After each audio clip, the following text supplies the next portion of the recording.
aking delivery. Sir, morning. Yan yung aking suki na mag-deliver ng aking mga daing. Ayan.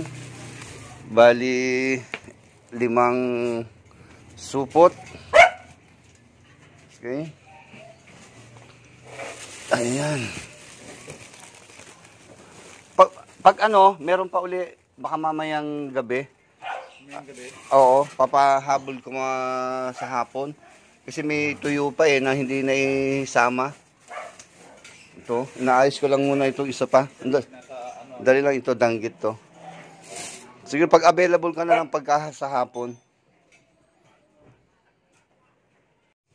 Bali, 5 item yan, ano.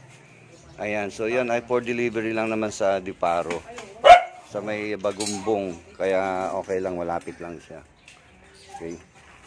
So, yan yung bali pangalawang deliver mo na yun, ano? Pangatlo. Sa akin, pangatlo na. Okay. So, ayan po. Yan ang pangkabuhayan. Ayan, nilagay niya na sa tube ice ng ano, styro. At least matibay-tibay. Okay, sir, sandali lang, ha.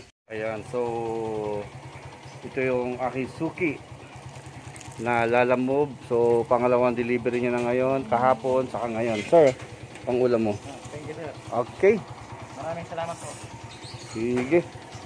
Okay, so yung aking first order sa Speedy. Ayan, dumating na si sir. Sir, lika. Pasok mo dito yung motor mo. Pasok mo dito. Okay, so ito po yung aking ipapalala move. Speedy. Speedy move. Kasi yung lala move ay hindi available. Ayan. Si sir. Okay. So yan po yung aming pa-order. So yan po ay Via Marikina. Yan, sasakay natin. Hello, Jackie. Tama, naka-YouTube pa si sir, ha? Ayan. So yun ang first customer natin. Ayan. Sir, i-karga mo na to. Lahat po ba yan? Oh, lahat yan. Ito yan. Hindi ko naman dineclared eh. Hindi po nag-book dito, ma'am? Ako ang nag-book pero hindi 1 kilo ang nilagay ko doon. Basta ang nilagay ko doon, yung presyo na 2,000. So, sila na naglagay ng ano.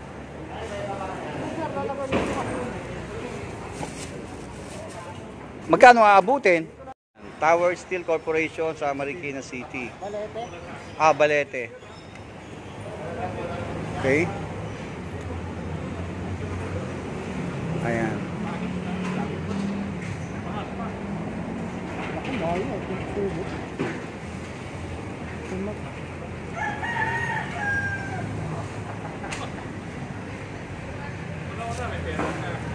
Ano, sir?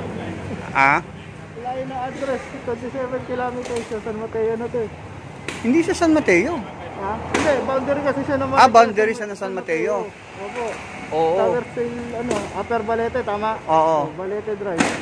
Kung kanina nakabook nyo, sir, dito lang banda sa may Kaya sir, kapag may mga kaparehas na address, check nyo rin po sa map. 23 lang, oh. Oo. May plus 4 kilometers pa kung doon sa Di sa magkano yun? Mas mataas pa yun. Ha? Mas mataas pa po yun. Kaya tayo. Yeah, pwede nyo sir, ilagay nyo lang sa drop-off yung Tower Steel Corporation. At least mas malapit doon para ma-generate yung presyo. Okay, so sir, okay na tayo? Okay, thank you very much. Ayan, my first Speedy movers na mag-deliver ng aking Kalakal to Marikina.